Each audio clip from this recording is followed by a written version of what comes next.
Let's stay on the subject of fiscal policy. There are two initiatives, one referendum on the ballot this fall that purport to address Colorado's fiscal crisis, 60, 61, and 101.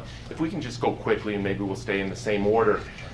Good idea, bad idea, net plus for Colorado or net minus for Colorado? I think all three of them are net minus for Colorado. I think they put an unreasonable strain on our civic architecture. So there's a no vote. Tom? Oh, I believe that they are, and it's a really interesting thing because you have to ask yourself why they're there, how they got on that ballot. And it's really a reaction to people being overtaxed and taxed without their permission.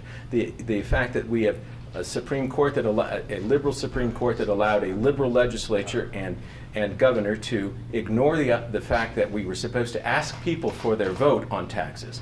And we just simply taxed them anyway. We used the word fee as a euphemism for tax, and we increased it dramatically. In the city of Denver, $290 million tax and bond increases in the last 7 years.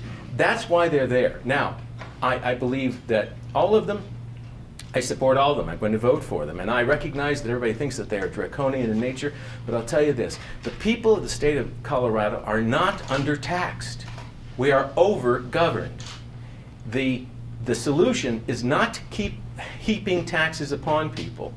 It is to, in fact, figure out a way to deal with a restricted budget just like any family in this state has to deal with. Certainly I did.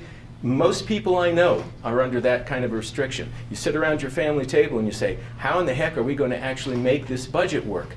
And there is no way to just go outside and say, I know, we'll just tax people to help us out. The state tries to do that. But I think that it's coming to an end, and the passage of these three things will be an indicator that people want to change, and we'll have to respond to it. Dan? I think the popularity of these with 150,000 signatures roughly apiece reflect the total frustration and anger of the voter out there. They're very upset about higher taxes and the fees that the congressman referred to.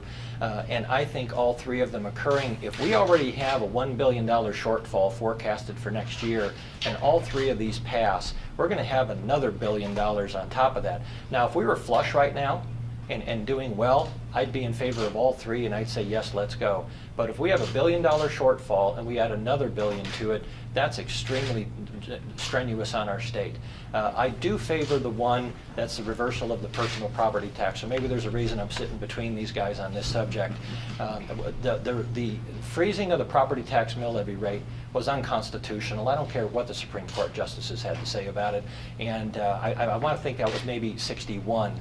And so whichever one it is, I'm in favor of that one. The other two in spirit, I agree because they cut taxes, but not all at the same time.